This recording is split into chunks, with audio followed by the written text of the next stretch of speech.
परंतु सत्य है। हम देखते हैं कि लोग जिनके पास पैसा होता है उनके पास स्वयं जुड़ने को आतुर रहते हैं। व्यक्ति के गुणों से नहीं बल्कि व्यक्ति की स्थिति से उसके पास जाते हैं। इसके विपरीत जो ही उसकी स्थिति बदली उससे दूर हो जाते हैं। ये स्थिति विकट है। पहले समय में लोग अनाज, कपड़े, खाने पीने की जो भी वस्तु होती उसके बदले में अपनी जरूरत की सभी वस्तुएं खरीद लेते थे।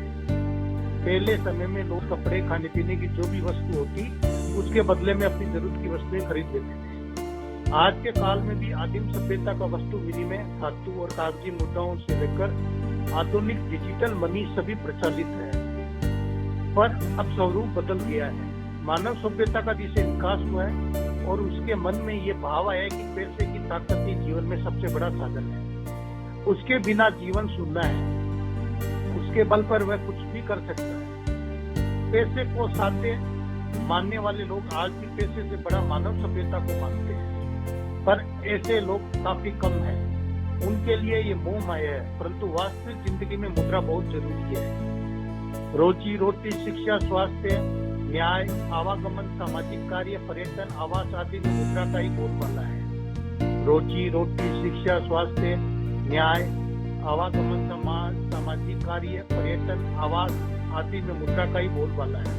फिर भी मानव समाज को समृद्ध करने के बजाय अंतहीन समस्याओं का सामना करना पड़ रहा है, क्योंकि ये उनकी लालसाएं बढ़ रही है। जिसका समाधान केवल यही है कि मानव छोटे छोटे व्रतों का पालन करे। मनुष्य के जीवन में मुद्रा की उपयोगिता एक हद तक है, पर वह हद को न लांघे, अनासक्त भाव रखे तो शांति व सुखदायक जीवन जी सकता है। इसमें मेरा चिंतन यह है कि प्रगति करनी है तो मुद्रा का प्रयोग करना अति अनिवार्य है, पर इंसान को अपनी मन की शांति रखनी है तो वो उस इंसान के ऊपर निर्भर करता है कि मुझे अपनी लाइफ बैलेंस कैसे करनी है, कैसे बनानी है।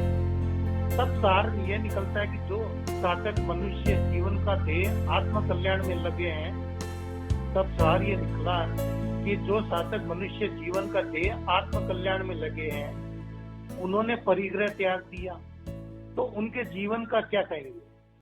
उन्होंने परिग्रह त्याग दिया तो उनके जीवन को क्या कहेंगे?